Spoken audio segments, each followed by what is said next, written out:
Allora, c'era una volta, che vuol dire? Vuol dire che, vi faccio leggere un attimo e poi commentiamo.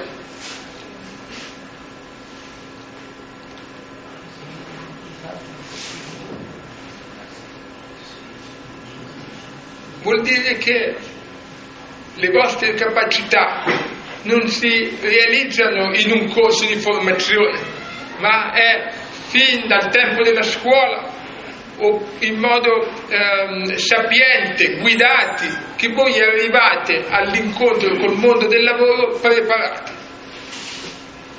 Questo è fondamentale. Ma quello che possiamo fare è raccontare la nostra esperienza così i giovani riescano a rimediare laddove noi abbiamo sbagliato. Io sono arrivato fino alla laurea e di solito le persone, se non prendono un voto alto, non lo dicono. Io invece non mi vergogno di dirvi, poi vi spiego perché, che il mio voto non è stato molto alto. Perché? Perché io ero molto bravo a fingere di essere perfettamente udente, ero normale, ero bravo, non lo dicevo a nessuno, ma io mi sedevo in fondo lì, il professore parlava qua, non riuscivo a capire la lezione, quindi quando studiavo mi mancavano le lezioni. E infatti all'esame il mio voto era sempre basso, io studiavo più dei miei amici, ma loro prendevano i voti più alti di me. Quindi quando mi sono laureato non ero veramente preparato ad affrontare il mondo del lavoro.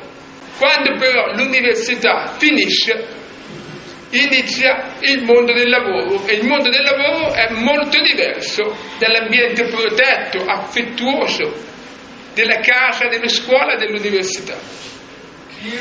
Cos'era questo? Era un piccolo lavoro di 3 mesi che non è servito alla mia vita, no? In giro, vado qui, ma la porta è chiusa. Anche questo, un lavoro di 8 mesi, non mi è servito alla mia vita.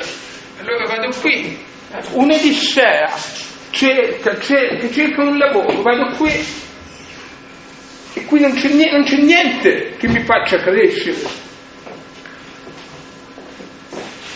Quindi, qual è la differenza? La differenza è, io cerco un lavoro o cerco il lavoro. Va bene, siamo costretti a cercare un lavoro, però anche poter competere per cercare il lavoro della nostra vita non dovrebbe essere negato a nessuno. Ho sbagliato. Cosa ho sbagliato? Questi sbagli uno li vede dopo. Allora ecco perché io, oltre a vederli dopo, li mostro in pubblico, perché io possa essere uno strumento per voi, per chi vuole, cioè possa darvi delle occasioni di riflessione. Poi voi di questi semi che io oggi butto, scegliete voi quelli che prendere e quelli che lasciare. Quando un datore di lavoro vede che tu, oltre a essere disabile, hai delle esperienze di questo tipo che sono disorganizzate, non sono armoniche, sono lontane tra di loro, è normale che abbia paura ad assumerti perché non sei preparato. Si tratta di capovolgere un po' la prospettiva, cioè invece che dire disabile, guarda, io ti do questo lavoro, accettalo, come se fosse un'offerta che si fa.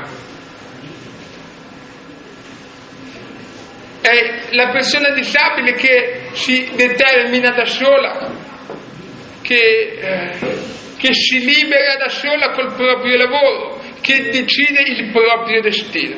Ecco perché dobbiamo preoccuparci non tanto di trovare una seggiola con una tastiera e un computer, qua, metti qui, poi gesto di togliersi il sudore dalla fronte, meno uno, l'abbiamo piazzato. Non dobbiamo piazzare persone, non è questo, dobbiamo lavorare, ed è molto più difficile Adesso voi non mi vedete, io sto lavorando nell'ombra. Sto lavorando nell'ombra per permettere a te di decidere il vostro destino da soli. Io ho un residuo uditivo piccolissimo, sento solo, senza apparecchi, un treno che passa, ecco, per darvi l'idea, un treno, sordo totale, ecco, come volete dire. Sono stato collocato allo sportello ospedaliero. Voi sapete un ospedale che affluenza c'è? Sapete quanta gente si riversa, specialmente in questi ultimi anni in cui l'offerta sanitaria è aumentata e le prestazioni sono aumentate? Finalmente il mio posto nella società. Adesso sì che potevo prendere la giacca che stava nell'armadio. Io ho inseguito tanto tempo questa giacca, no? L'ho inseguita. Finalmente dipendente a tempo indeterminato in un ASL. Adesso la banca mi dà il mutuo, la gente mi rispetta, non mi vergogno più quando vado in giro di dire che lavoro fai? Sai, io faccio mi vergognavo, no? Lavoro in un'azienda sanitaria, metto la giacca, sono serio, mi allaccio il bottone e cammino a testa alta nella mia società. Questo è bellissimo da fuori, ma in realtà la storia è stata molto molto diversa. Ho sentito il bisogno di sintetizzare tutte le mie esperienze di vita, di lavoratore precario, di lavoratore dipendente, a favore delle emergenze della nostra società, cioè quello del lavoro delle persone con disabilità.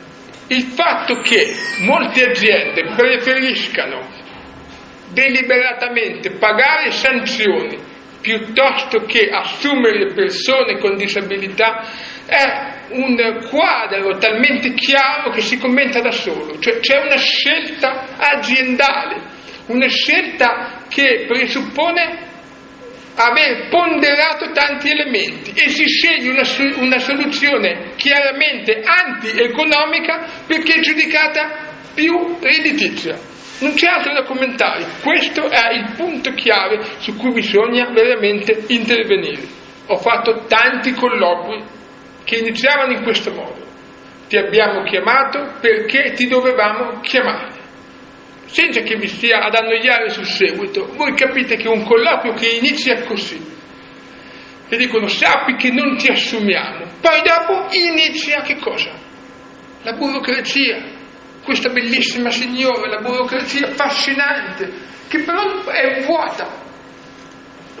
Domande, test, pedici calligrafiche, mi sembrava di stare all'FBI. Per cosa? Per consegnare le carte all'ufficio del lavoro. Anche questo non va bene, è meglio che l'azienda prenda il telefono e dica guarda, prende il telefono, non ci serve nessuno, non vogliamo chiamare nessuno. Almeno non farmi andare a me a fare un colloquio pieno di speranza, mi vestivo bene, la doccia, la cravatta, no questa, quell'altra, quando tutto era stato già deciso. È una beffa. Evitiamo questo. Non neghiamo che ci siano dei problemi, ci sono.